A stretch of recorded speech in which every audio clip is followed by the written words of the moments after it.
ఈరోజు మనం మాట్లాడుకోబోయే topic temper tantrums. పిల్లలు సడన్గా ఏడవడం, కింద పడి డొల్లడం, చేతికి దొరికిన వస్తువుని విసరడం చేస్తున్నారా? దీన్నే టెంపర్ ట్యాంట్రమ్స్ అంటారు.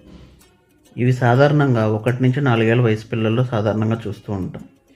పిల్లలు ఇలా ఎందుకు చేస్తారంటే, వాళ్ళు చెప్పాలనుకున్నది మనకు అర్థం కాకపోయినా, వాళ్ళకి కావాలనుకున్నది వాళ్ళకి దొరకకపోయినా ఇలా చేస్తూ ఉంటారు. మరి ఇలాంటి సమయంలో మనం ఏం చేయాలి? వాళ్ళని ఏడుస్తున్నప్పుడు వాళ్ళు సేఫ్గా ఉన్నారో లేదో చూసుకుని, వాళ్ళు హాని కలిగించుకునే వస్తువులు వాళ్ళ దగ్గర లేకపోతే వాళ్ళని కాసేపు అలా వదిలేసేయాలి. మనం వాళ్ళని పట్టించుకోనట్టుగా బిహేవ్ చేయాలి. సో వాళ్ళు కాసేపు ఏడ్చి వాళ్ళే కాసేపటికి కామ్ అయిపోయి మీ దగ్గరికి వచ్చేస్తారు. లేదు అంటే వాళ్ళకి ఇష్టమైన వస్తువులు కానీ, ఇష్టమైన ఫుడ్ కానీ ఏదన్నా సరే ఆఫర్ చేయాలి. సో వాళ్ళు ఈజీగా డిస్ట్రాక్ట్ అయ్యి టెంపర్ ట్యాంట్రమ్స్ అనేవి తొందరగా తగ్గిపోతాయి. మరింత ఇన్ఫర్మేషన్ కోసం మీ పీడియాట్రిషియన్ని కన్సల్ట్ చేయండి.